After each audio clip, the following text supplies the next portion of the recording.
ururka Miskiin Kalkaal ayaa maanta waxa uu u qabtay tababar dhalinyaro ka kala socota xaafadaha Hilaac, Dablataagay, Cammi, Sheekh Shariif iyo Magaalo Ogaaso. Tababarkan ayaa waxa uu daarnaa sidii xal loogu heli lahaa dhibaatooyinka haysta dhalinyarada xaafadahaasi.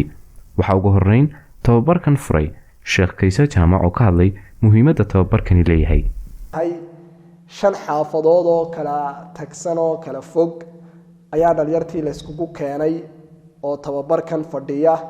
ujeedooyinka iyo ahdaafta looga gol leeyahay tababarkan ee la doonayo in la xaqiijiyo laga gungaadho waxaa ka mid ah in kor loo qaado aqoonta iyo wacyiga dhalinyarada oo la soo saaro dhalinyar wacyigooda iyo aqoontooda iyo kartidoodu iyo awoodda Ilaahay uu geliyay subxaanahu wa ta'aala garta oo ka faa'iideysta in laga qayb qaato dhisitaanka bulsho wanaagsan.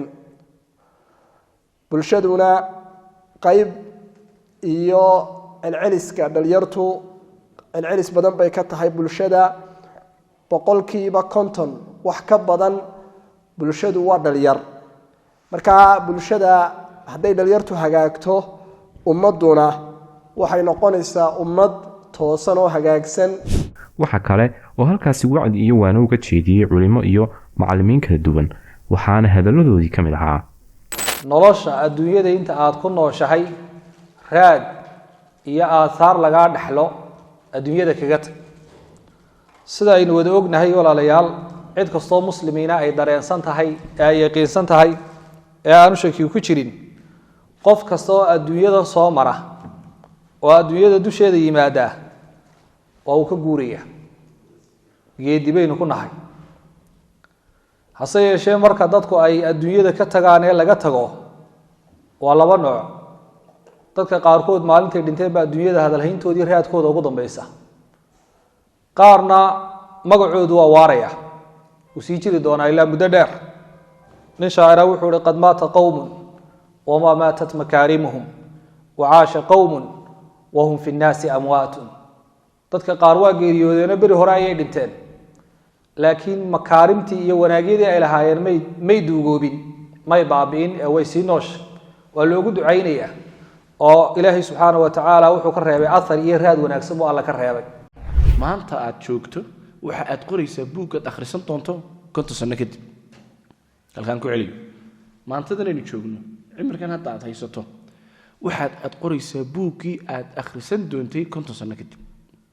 marka haddii maanta dadaalka iyo kartida iyo wanaagga iyo cibaado fiicnaantu ay astaan dhaqan ay ku noqoto waxa hubaal ah in 30 sano iyo 50 sano soo socda adiga iyo wixii u badi Ilaahay ka beeraba in sumcada wanaagsan iyo dhaqanka fiican ay ka raacayaan. marka maanta hadda buuggii baad qoraysaa buuggii baad ka diyaarinaysaa hadda waad akhrisanaysaa. quraanka Ilaahay subhanahu wa ta'ala إلهي بيدي إن هذا القرآن يهدي للتي هي أقوم ويبشر المؤمنين الذين يعملون الصالحات أن لهم أجرا حسنا. إلهي بيدي إن هذا القرآن يهدي للتي هي أقوم. القرآن كان يوحكو هانوننا إياه هل كأونا أكسن شيء كستا أخلاق ذا هذين نقطة عقيدة ذا هذين نقطة إن حتى أمدو ملتريهان يعيدنهان هير بيجارس أمرك القرآن كان إلهي كروق عدن تانا واحد صالح نقوه جزيرة العربية أبو رسولك كجت جيدو دين تو يقعدي مركي دم طرف لا طرف عمر بن الخطاب صدق سنة كدي صدق سنة ينكرن ها ملها نوري على سنة كدي أم بدوري 8 سنة كدي وحكت لي طرف لا طرف دولة دي مكأدوية دي أنت اللي جمشتو قال دي بيابي وقت جات شوقي فروسي الروم بيابي ورمحيدين بدرين منك عرفت وحين كل هذين ما الذي غيركم ورمحيدين بدرين وين كمركت جات شوطان واحد رسالة يدكسو دادين جرين. sidoo kale waxaa halkaasi fikradooda ka dhiibtay qaar ka mid ah dhalinyarada xaafadaasi kuwaas oo ka hadlay dhibaatooyinka dhalinyarada haysta iyo waxa ay xal u arkaan.